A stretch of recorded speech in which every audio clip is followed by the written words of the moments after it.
What if everything you believed about money was completely wrong?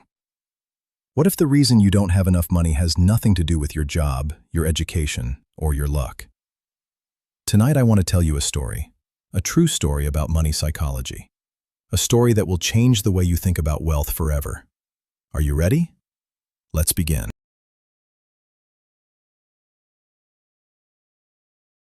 In 1908, a young journalist named Napoleon Hill sat across from the richest man in the world.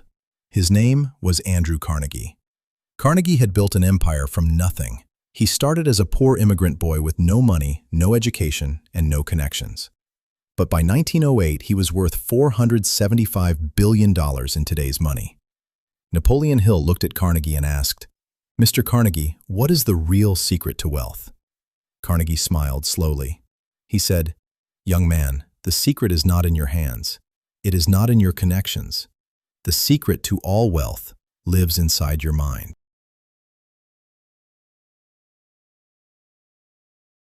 Carnegie then told Hill something that would change history.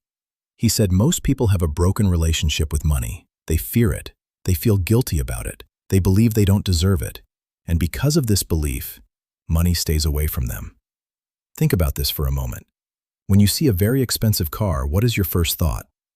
Do you think, someday that will be mine? Or do you think, people like me could never afford that? That one thought, that single moment of reaction, tells you everything about your money psychology.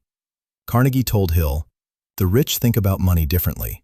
They see money as a friend, not an enemy, not a guilty pleasure, a tool, a partner, a servant." Carnegie explained 3 beliefs that separate rich people from everyone else. Belief number 1. Rich people believe money is abundant. Poor people believe money is scarce. Rich people say, there is more than enough money in the world for everyone. Poor people say, if he gets rich, that means less for me. This one belief changes everything. Belief number 2. Rich people believe they deserve wealth. Poor people feel guilty about wanting money.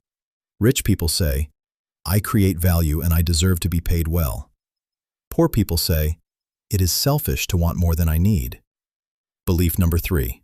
Rich people believe money follows value. Poor people believe money follows hard work. This is the most important one. Carnegie said, I have seen men work 16 hours a day their entire lives and die with nothing. And I have seen men work 4 hours a day and build empires. The difference was not effort. The difference was value.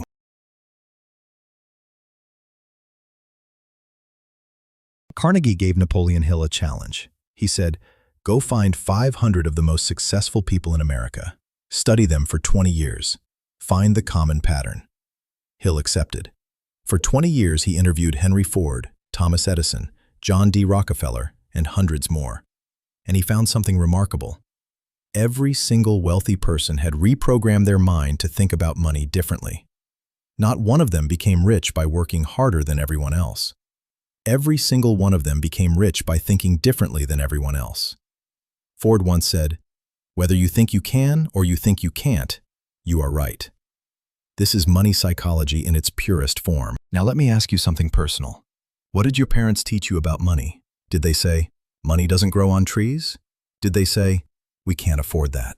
Did they say, rich people are greedy? These words, these small sentences, they planted seeds in your mind when you were a child.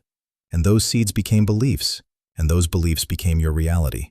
This is not your fault. But now that you know this, it becomes your responsibility. Carnegie told Hill, the moment a man decides to change his beliefs about money, his entire financial life begins to shift. That moment can be tonight, right now. As you listen to these words, here are 3 things you can do starting tonight. Number 1, catch your negative money thoughts. Every time you think, I can't afford it, replace it with, how can I afford it? That one word, how, opens your brain to solutions instead of closing it with excuses. Number 2, read about money every day. Not just how to make it, but how to think about it. Napoleon Hill, Robert Kiyosaki, Morgan Housel. Read them. Let their thinking become your thinking. Number 3, speak differently about money. Stop saying, I am broke. Start saying, I am building wealth. Stop saying, money is hard to get. Start saying, money flows to those who create value. Your words create your reality. This is not spiritual nonsense. This is neuroscience. The words you repeat become the neural pathways in your brain, and your brain follows those pathways automatically. Carnegie finished his conversation with Napoleon Hill that day with one final thought. He said, "Napoleon, I am going to give you the greatest gift anyone can give another person. I am not going to give you money. I am going to give you something worth far more than money. I am going to give you the philosophy of money. And if you truly understand it and apply it, you will never need to worry about money again." That philosophy became the book Think and Grow Rich, a book that has created more millionaires than any other book in history. And tonight, you have heard the core of that philosophy. Money is not about luck. Money is not about education. Money is not about hard work alone. Money follows the mind that is ready to receive it. Is your mind ready? I believe it is, because you are here, listening, learning, growing.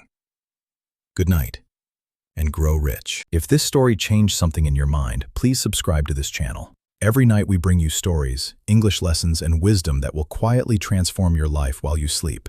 Subscribe now, turn on notifications, and I will see you tomorrow night. Good night, and sweet dreams.